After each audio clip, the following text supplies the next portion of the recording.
பழம்பெரும் பிரபல பின்னணி பாடகி எஸ் ஜானகி மறைவுக்கு நடிகர் ரஜினிகாந்த் இரங்கல் தெரிவித்திருக்கிறார். அண்மை செய்தியாக நாம் பார்த்து கொண்டிருக்கிறோம். பழம்பெரும் பிரபல பின்னணி பாடகி எஸ் ஜானகி அவர்கள் மறைவுக்கு நடிகர் ரஜினிகாந்த் இரங்கல் தெரிவித்திருக்கிறார். மூச்சு திணறல் காரணமாக மைசூர் தனியார் மருத்துவமனையில் அனுமதிக்கப்பட்டு சிகிச்சை பலனின்றி பிரபல பின்னணி பாடகி எஸ் ஜானகி அவர்கள் உயிரிழந்திருக்கிறார். இதனைத் தொடர்ந்து பல்வேறு தரப்பிலிருந்தும் திரைப்பட துறையினரும் அரசியல் கட்சி தலைவர்களும் தற்போது இரங்கல் செய்திகளை தெரிவித்து வருகின்றனர். அந்த வகையில் நடிகர் ரஜினிகாந்தும் தன்னுடைய இரங்கல் செய்தியை வெளியிட்டிருக்கிறார். தேனமுத குரலால் தலைமுறையாக மக்களை மகிழ்வித்த ஜானகி அம்மாவின் ஆத்மா சாந்தி அடையட்டும் என்று ரஜினிகாந்த் அவர்கள் வெளியிட்டுள்ள இரங்கல் செய்தியில் குறிப்பிட்டிருக்கிறார். இது தொடர்பான கூடுதல் விவரங்களுடன் நம்முடன் இணைகிறார் செய்தியாளர் ஆனந்தராஜ். வணக்கம் ஆனந்தராஜ், இது தொடர்பான விரிவான தகவல். வணக்கம் சிக்கந்தர். தென்னிந்திய சினிமாவில் நைட்டிங்கல் என்று அழைக்கக்கூடிய பிரபல பின்னணி பாடகி ஜானகி அம்மா அவர்கள் இன்று உடல்நலக் குறைவு மற்றும் வயது மூப்பு காரணமாக மைசூரில் உள்ள தனியார் மருத்துவமனையில் இன்று மாலை இன்று இரவு 7:30 அளவில் காலமானார். தமிழ், தெலுங்கு, மலையாளம், கன்னடம் உள்ளிட்ட 17 மொழிகளில் 40,000 மேற்பட்ட பாடல்களை பாடி தென்னிந்தியாவில் நைட்டிங்கல் என்று அழைக்கப்பட்டவர் ஜானகி அம்மா தன்னுடைய ஆக சேர்ந்த குரல்கள் மூலம் 5 வயது குழந்தை முதல் 50 வயது பெரியவர் வரை பல்வேறு வகையான குரல்களில் பாடக்கூடிய திறமை பெற்றவர்கள் ஜானகி அம்மா. அவர் பாடிய பல்வேறு திரைப்படங்கள் தற்போது வரையிலும் திரையாசிரியர் மத்தியில் மிகப்பெரிய ஒரு பாடலாக பார்க்கப்படுகிறது.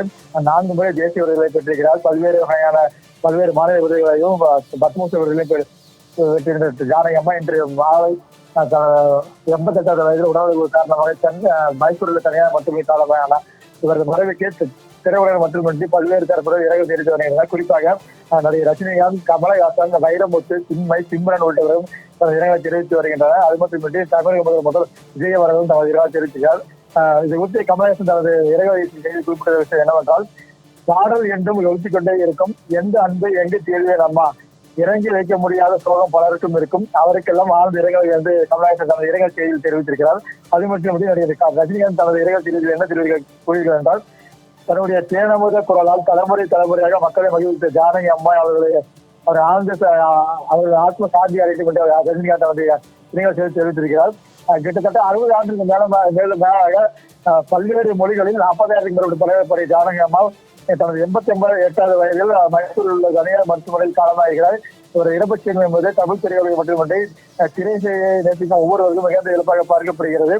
கிட்டத்தட்ட 17 மொழிகளில் 40,000 மேற்பட்ட படங்களை பாடிய ஜானகி அம்மா தமிழில் ஆக சிறந்த படங்களை பாடுகிறார். குறிப்பாக தேவரன் படத்தில் இடம்பெற்ற இஞ்சி இடுப்பை என்ற பாடலுக்காக தேசிய விருது பெற்றார். அதனைத் தொடர்ந்து அதுக்கு முன்னதாக 16 வயதினர் என்ற படத்தில் இடம்பெற்ற செந்தூர் பூவி என்ற பாடலுக்காக தேசிய விருதை பெற்றிருந்தார். கிட்டத்தட்ட 4 தேசிய விருதை பெற்ற ஜானகி அம்மா தனது 88வது வயதில் இன்று இரவு 7:30 தனியார் மருத்துவர்களில் மூச்சுத்திறனுக்கான அனுமதிக்கப்பட்டு நெஞ்சுவலி ஏற்பட்டு தற்போது தனது இன்னுயிரை நீத்திருக்கிறார்.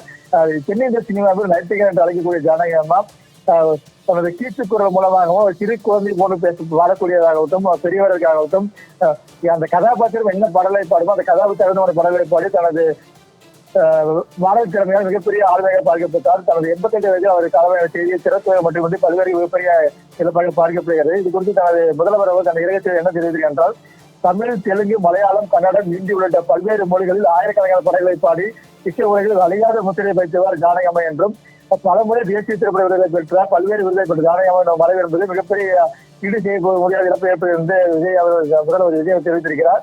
இவரது மறைவுக்கு தமிழ் திரையுலகம் மட்டுமின்றி பல்வேறு திரையுலகை சேர்ந்த பலரும் தனது இரங்கலை தெரிவித்து வருகின்றனர். விரிவான தகவல்களுக்கு நன்றி ஆனந்தராஜ்.